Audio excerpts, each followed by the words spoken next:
कभी कभी कुछ इच्छाएं इंसान को इस तरह बर्बाद कर देती हैं कि वह सोच भी नहीं पाता। मेरी भी असीमित इच्छाओं ने मुझे उस मुकाम पर ला खड़ा किया जहां मैं पूरी तरह से खाली हाथ रह गई थी। मैंने एक गैर आदमी पर भरोसा किया और उस आदमी ने एक रात मेरा होश उड़ा दिया। वह जवान आदमी था, और जवान आदमी की ताकत कितनी होती है इसका अंदाजा तो सभी को है। उस जवान आदमी ने भी अपनी ताकत से मुझे पूरी तरह से झुका दिया था और मैं उसके सामने बेबस हो गई थी। मैंने कभी नहीं सोचा था कि मैं अपने ही घर में, अपने ही बेडरूम में इस तरह एक जवान आदमी का शिकार बन जाऊंगी। जो कुछ भी हुआ उसकी शुरुआत मैंने ही की थी, इसलिए मैं किसी और को दोष भी नहीं दे सकती थी। मेरे जवान ड्राइवर ने मेरे साथ ऐसा कुछ किया था भी ना कर पाते। मैं हैरान थी और सोच रही थी कि काश मुझे पहले ही पता होता कि पठान जवान इतने काबिल होते हैं कि अकेले ही कई मबीशमदों के बराबर हो सकते हैं, तो मैं पहले ही अपनी जिंदगी में किसी पठान को जगह दे देती। लेकिन जब उस पठान ने अपनी असली ताकत दिखाई तो मैं अपने बेडरूम में ही बेबस रह गई और उसके सामने एक आवाज भी नहीं निकाल पाई। उसकी ताकत के सामने मेरा कमजोर शरीर कुछ भी नहीं था। जो उसने मेरे साथ किया वह सुनकर शायद आपके होश उड़ जाए। मुझे हमेशा से ही नकाब पहनने की आदत थी, इसी वजह से अगर मैं अपने घर की गाड़ी में भी कहीं जाती थी तो नकाब नहीं हटाती थी। बहुत कम लोग ही मुझे मेरे चेहरे से पहचान पाते थे। मुझे इस बात पर गर्व था ही मेरी खूबसूरती या उम्र से वाकिफ था। लेकिन एक दिन मेरे ड्राइवर ने कुछ ऐसा कहा जिसे सुनकर मैं हैरान रह गई। मैंने अजीब सी नजरों से गाड़ी के शीशे से उसकी तरफ देखा। वह बहुत गंभीर लग रहा था। उसने अपनी बात फिर दोहराई। इस बार उसकी नजरें मेरी नजरों से टकराई।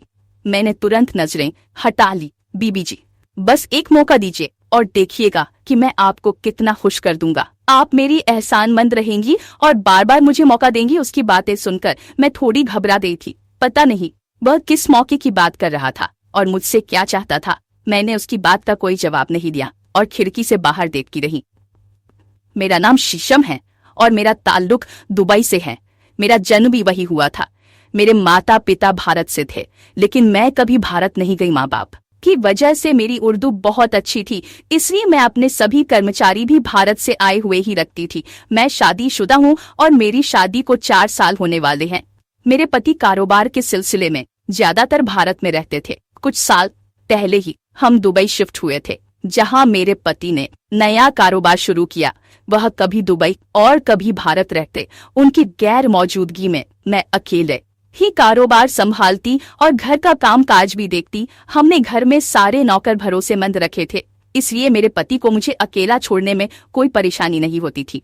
हाल ही में हमारा पुराना ड्राइवर राहिल खान छुट्टी पर गया था, इसलिए मेरे पति ने उसकी जगह एक नए ड्राइवर को रख लिया। उस ड्राइवर का नाम अशान था। अशान भी एक अच्छा इंसान साबित हुआ, लेकिन आज अचानक उसने जिस तरह मुझसे बात की उससे मुझे बहुत डर महसूस हुआ। उसकी आंखों में छुपे इरादों को मैं समझ चुकी थी और शायद इसी वजह से डर गई थी, क्योंकि उस वक्त अलीम भी यहाँ मौजूद नहीं थे।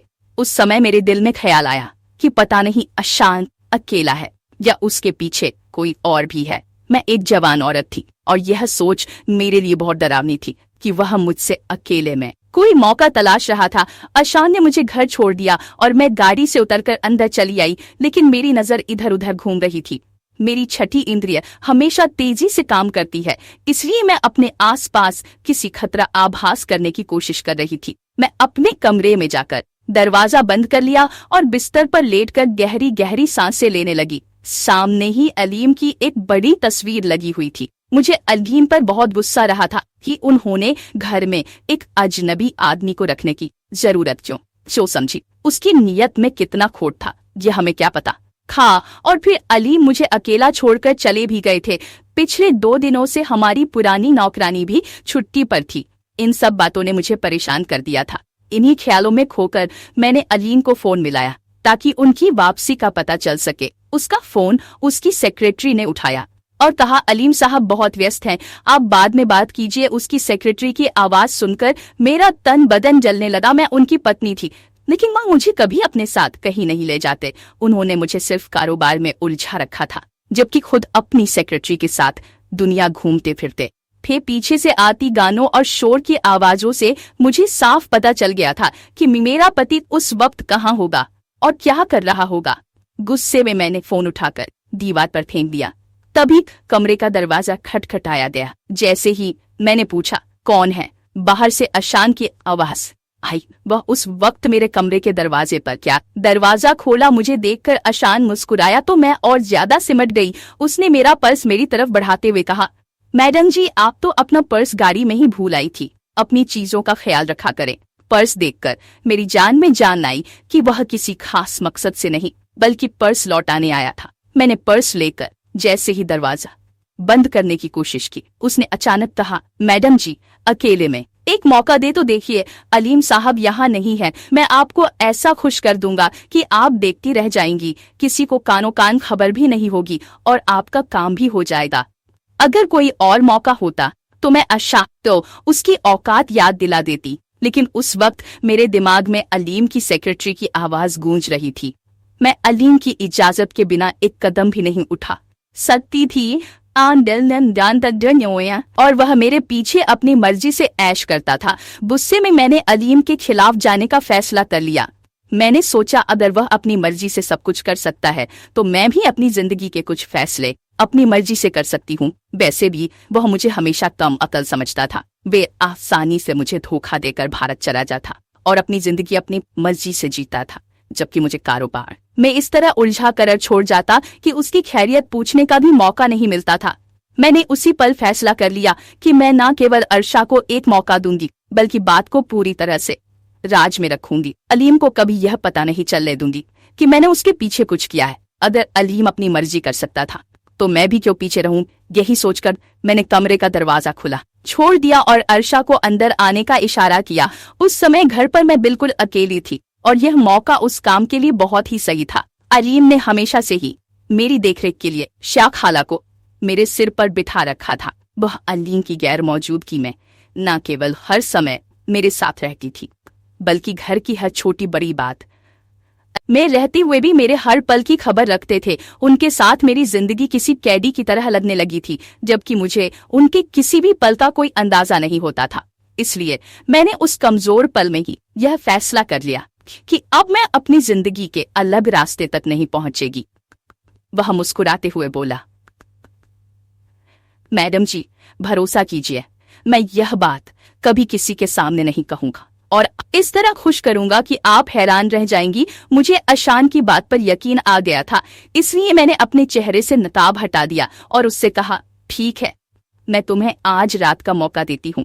अगर मुझे सच में लगा कि तुम इस काबिल हो कि मैं तुम पर और ज्यादा भरोसा कर सकूं या तुम्हारे साथ आगे बढ़ सकूं तो मैं कभी पीछे नहीं हटूंगा। मेरी बात पर अशान मुस्कुराते हुए ध्यान से मेरे चेहरे को देखने लगा। पता नहीं वह मेरे खूबसूरत चेहरे पर क्या तलाश कर रहा था। यह पहली बार था जब मैंने किसी गैर मर्द को इस तरह अपना चेहरा दिखाया था। अशान के अंदाज ने मेरी सारी झिझक खत्म कर दी। मैंने अलीम को भुला दिया और यह भी सोचना छोड़ दिया कि जब अलीम को पता चलेगा तो क्या होगा। मैंने अशान को एक मौका दिया। तब अलीम की बेरुखी और उपेक्षा सहती रहती। मैंने फैसला कर लिया था कि अब अपनी जिंदगी अपने तरीके से जीऊंगी और ज्यादा समय अलीम के साथ नहीं बिताओ। जैसे ही मैंने अर्शा को मौका दिया, उसने सच में मेरे होश उड़ा दिए। वह अकेला ही 7 मर्दों के बराबर से बेहद खुश हो गई थी और मुझे यकीन हो गया था कि अर्शा ही वह मर्द है जिसके सहारे मुझे जिंदगी में आगे बढ़ना है। अलीम की खास नौकरानी शिया खाला पहली बार छुट पर गई थी और वह भी बहुत अचानक। इन छुट्टियों का सबसे ज्यादा फायदा मुझे और अशान को हुआ, क्योंकि अब ना तो हम पर नजर रखने वाला कोई था और ना ही हमें रोकने वाला कोई था। वाला भी कोई नहीं था कि मैंने उसकी गैर मौजूदगी में अशान को अपने करीब आने दिया है। अशान ने जिस तरह पहली ही रात में अकेले सा आदमियों की ताकत का एहसास मुझे कराया था, उसके बाद मैंने खुद ही अगली रात उसे बुला लिया। अशान ने मुझे ऐसी खुशी दी थी जिसे मैं शब्दों में बयां भी नहीं कर सकती। मैंने पैसों की कट्टियां निकालकर उसके सामने रख दी थी और वह भी इससे खुश हो गया था। मैंने उससे वादा किया था कि अगर वह इसी तरह मेरा काम करता रहा तो मैं उसे पैसों में नहला दूंगी। लेकिन अगली रात मेरे लिए बेहद भारी साबित हुई। उस रात अर्शा ने मेरे साथ ऐसा किया जो उसने दूसरी रात किया। मैं उसके सामने पूरी तरह बेबस हो गई थी, लेकिन उसे मुझ पर जरा भी रहम नहीं आया। उसने मेरे साथ ऐसा सलूक किया कि मैं पानी तक मांगने के काबिल नहीं बची। अशान ने वह सब कर डाला जो मेरे वहम और गुमान से भी परे था। वह रात मेरे लिए किसी कयामत से कम नहीं थी। मेरे दिल में बार बार यह ख्याल आ रहा था कि काश अलीम मेरे दिल में बार बार थी पास होता तो वह मुझे अर्शा से बचा सकता था।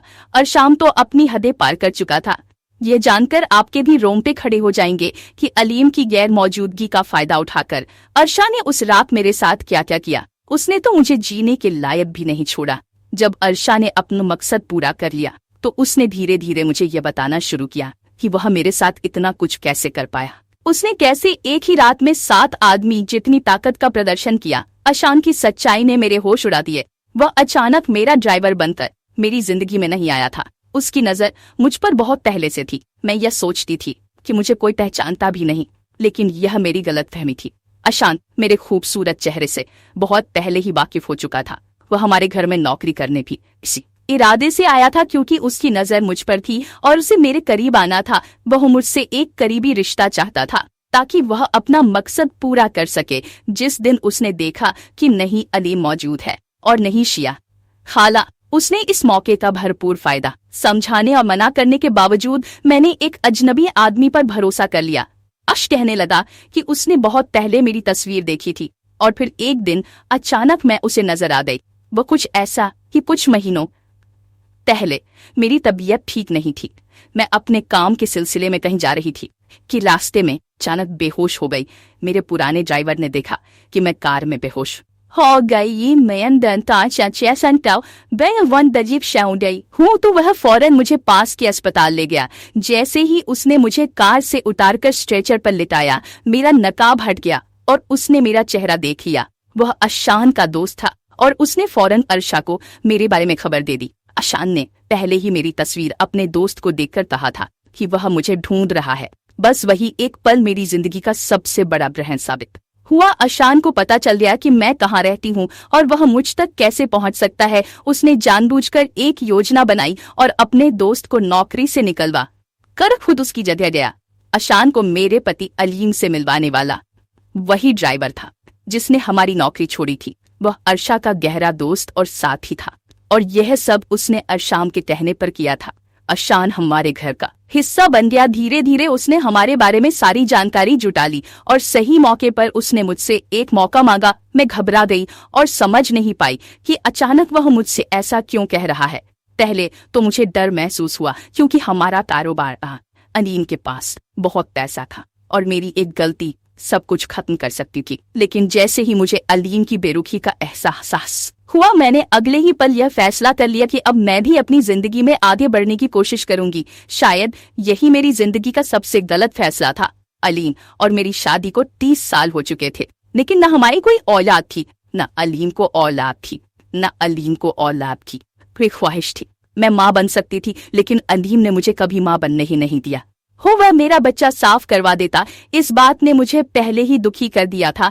इसके ऊपर अलीम का आशिक मिजाज स्वभाव, वह जवान, खूबसूरत और अमीर था। लड़कियां तितलियों की तरह अलीम के आगे मंडराती थी। अलीम भी बहुत दिल फेंक इंसान था। वह जहां भी जाता पार्टी, क्लब और नाच गाने में जरूर शामिल होता, लेकिन मैं सिर्फ कारोबार संभालने में लगी हुई थी। मैं एक बच्चे की ख्वाहिश रखती थी, लेकिन अलीम ने मेरी इस ख्वाहिश को भी पूरा नहीं होने दिया। इसी गुस्से और दुख में जलकर मैंने सोच लिया था कि मैं अपना कारोबार अलग कर लूंगी और अपनी जिंदगी में अलीम को छोड़कर आगे बढ़ जाऊंगी। इसी वजह से मैंने अरशाम पर भरोसा कर लिया था। अलीम स्मगलिंग का कारोबार करता था और मैं भी उसके कारोबार में बराबर की साझेदार थी। उस दिन जब अशान ने मुझसे मौका मांगा, उसने मुझे यकीन दिलाया कि वह मेरी उम्मीदों पर खरा उतरेगा। इसी यकीन के कारण मैंने उसे काम सौंप दिया। वास्तव में उसने उस एक रात में इतनी ज्यादा स्मगलिंग कर ली जितनी मेरे 7 आदमी मिलकर भी नहीं कर पाते थे। मैं हैरान रह गई थी कि अर्शा ने इतनी बड़ी मात्रा में स्मगलिंग कैसे कि दुबई पुलिस को धोखा देना और चोरी छुपे यह काम करना बेहद मुश्किल था, बल्कि नामुमकिन था। मेरे लोग बहुत अनुभवी थे, इसलिए वे यह काम कर देते थे, लेकिन अशान तो अकेले ही बहुत बड़ा खेल कर गया। मुझे नहीं पता था कि जो इंसान मुझे एक सीधे साधे पठान ड्राइवर की तरह दिखता था, वह असल में कितना ताकतवर और चालाक था। लेकिन अगली रात जब वह मेरे कमरे में आया तो अकेला नहीं था, उसके साथ कुछ अरब पुलिस वाले भी थे। न केवल मेरे घर को सील कर दिया गया, बल्कि मुझे गिरफ्तार कर पुलिस स्टेशन भी ले जाया गया। उसी रात अलीम भी एयरपोर्ट पर पहुंचा और उसे भी एयरपोर्ट से गिरफ्तार कर लिया गया। हम दोनों पति पत्नी पहली बार पुलिस की हिरासत में थे। असल में मेरा पति हमेशा सारे कारोबार का काम मुझसे ही करवाता था और मैं नकाब पहनकर छिपी रहती थी। मैंने कभी किसी को अपना चेहरा नहीं दिखाया था। किसी पुलिस मुझ तक नहीं पहुंच पाई थी, लेकिन अशान ने बहुत चालाकी से न केवल मुझे पहचान लिया, बल्कि मुझे गिरफ्तार भी करवा दिया। उसने मेरे पूरे कारोबार की जानकारी एक ही रात में जुटा ली। वह मेरी सोच से भी कहीं ज्यादा तेज निकला। जब अलीम को पता चला कि यह सब कुछ मेरी वजह से हुआ है और हमारे पकड़े जाने में मेरा कसूर है, तो वह मुझे मारने के लिए मेरे पास आ गया। अगर अरब पुलिस ने उसे ना रोका होता तो शायद वह मेरी जान ही ले लेता। मैं जारो कतार रो रही थी, क्योंकि दुबई का कानून बहुत कड़क था और मुझे पता था कि इस जुर्म की क्या सजा मिलने वाली है। मेरा पति एक चालाक इंसान निकला, जिसने सारा कारोबार मेरे नाम पर किया और उसका चेहरा भी मुझे ही बना दिया। उसने ना तो मुझे शादीशुदा जिंदगी की कोई खुशी दी और ना ही मुझे माँ बनने का सुख मिल सका। मेरी जिंदगी में सब कुछ वैसा ही होता था जैसा अलीम चाहता था, जबकि मैंने अलीम से प्यार की शादी की थी। मैं आखिर तक इस शादी को निभाने की कोशिश करती रही, लेकिन कलीम को ऐशो आराम और मौज मस्ती की इस कदर आदत पड़ गई थी कि वह आए दिन किसी न किसी खूबसूरत लड़की को अपनी सेक्रेटरी बनाकर उसके साथ भारत चला जाता था। अगर अलीम मेरे साथ ऐसा व्यवहार न करता तो शायद मैं कभी अशान की बातों में आकर उस पर भरोसा नहीं करती। पुलिस ने हमारी तरफ से स्मगलिंग की हर जगह को ट्रेस कर लिया था। कई लोग गिरफ्तार कर लिए गए थे। यह एक बहुत बड़ा कारोबार था जो मेरी एक गलती की वजह से खत्म हो गया। मैंने पुलिस को अपना पूरा रिकॉर्ड सच सच बता दिया, क्योंकि मुझे पता था कि अब यहाँ से निकल पाना नामुमकिन है, और अगर किसी तरह हम बाहर निकल भी जाते तो अलीम खुद अपने हाथों से मुझे खत्म कर देता, क्योंकि मैंने उसका सारा बनाया कारोबार बर्बाद कर दिया था। रही मुझे और मेरे पति को बहुत कड़ी सजा मिलने वाली है, क्योंकि हमने कई नौजवान लड़के लड़कियों की जिंदगी बर्बाद की है।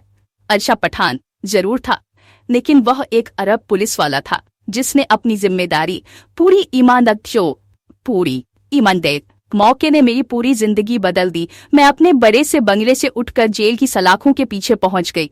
अशान ने मुझे यह एहसास दिलाया कि मैं जिस रास्ते पर चल रही थी वह पूरी तरह गलत था। लड़के लड़कियां नशे की लत में पड़कर अपनी जिंदगी बर्बाद कर रहे थे, और यह सब मेरे नाम पर हो रहा था। मैंने बहुत बड़ा नुकसान उठाया। अब मैं अपनी सजा का इंतजार कर रही हूँ और जेल की सलाखों के पीछे बैठी हूँ। आप लोग दुआ कीजिए कि खुदा मेरे गुनाहों को माफ कर दे और मेरा ज़मीर शांत हो जाए, क्योंकि जब से अरशाम ने मेरे ज़मीर को जताया है, मेरे लिए एक एक पल बिताना मुश्किल हो गया है। दोस्तों, आपको यह कहानी कैसी लगी कमेंट करके जरूर बताएं।